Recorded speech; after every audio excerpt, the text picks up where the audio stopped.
Part 3 এবার আসেন part 1 এ ঢুকলে এখানে বাদ হওয়ার 6টা কারণ রয়ে গেছে।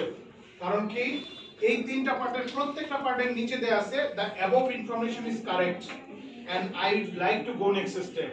উপরে যা তথ্য দিয়েছিল ঠিক আছে, মিথ্যা তথ্য নাই, টেম্পারিং করা নাই, ভুল তথ্য নাই, এইগুলো আপনি স্টেটমেন্ট দিয়ে দিচ্ছেন। উপরের তথ্যগুলো ঠিক আছে, তার মানে প্রক্রিয়ার যে কোনো স্তরে ভুল তথ্য পেলে, মিথ্যা তথ্য পেলে, টেম্পারিং হলে আপনার ফর্ম বাতিল করতে পারবে, আপনি চাইলে মামলা করতে পারবেন না, আপনি স্টেটমেন্ট কিন্তু ওকে দিয়ে দিচ্ছেন। এই কারণে ক্যাডার হওয়ার পরে বাতিল করলে কিন্তু মামলা করা যায়। পিএসসি শুধু ক্যাডার হওয়ার সুপারিশ করে না, ক্যাডার বাতিলের সুপারিশ করে।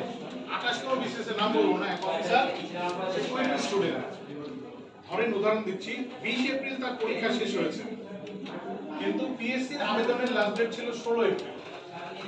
তাহলে পরীক্ষা শেষ হওয়ার কতদিন আগে ছিল? 4 দিন আগে ছিল। তার প্রস্তুতিও ভালো ছিল, সে ফার্স্ট ইয়ার থেকে প্রস্তুতি নিয়ে শুরু করছে, তার ড্রিম ছিল, ডিজায়ার ছিল, এবং সে সহ্য করতে না পেরে ডিপার্টমেন্টের চেয়ারম্যানের কাছ থেকে একটা প্রত্যয়নপত্র নিয়ে আসছে।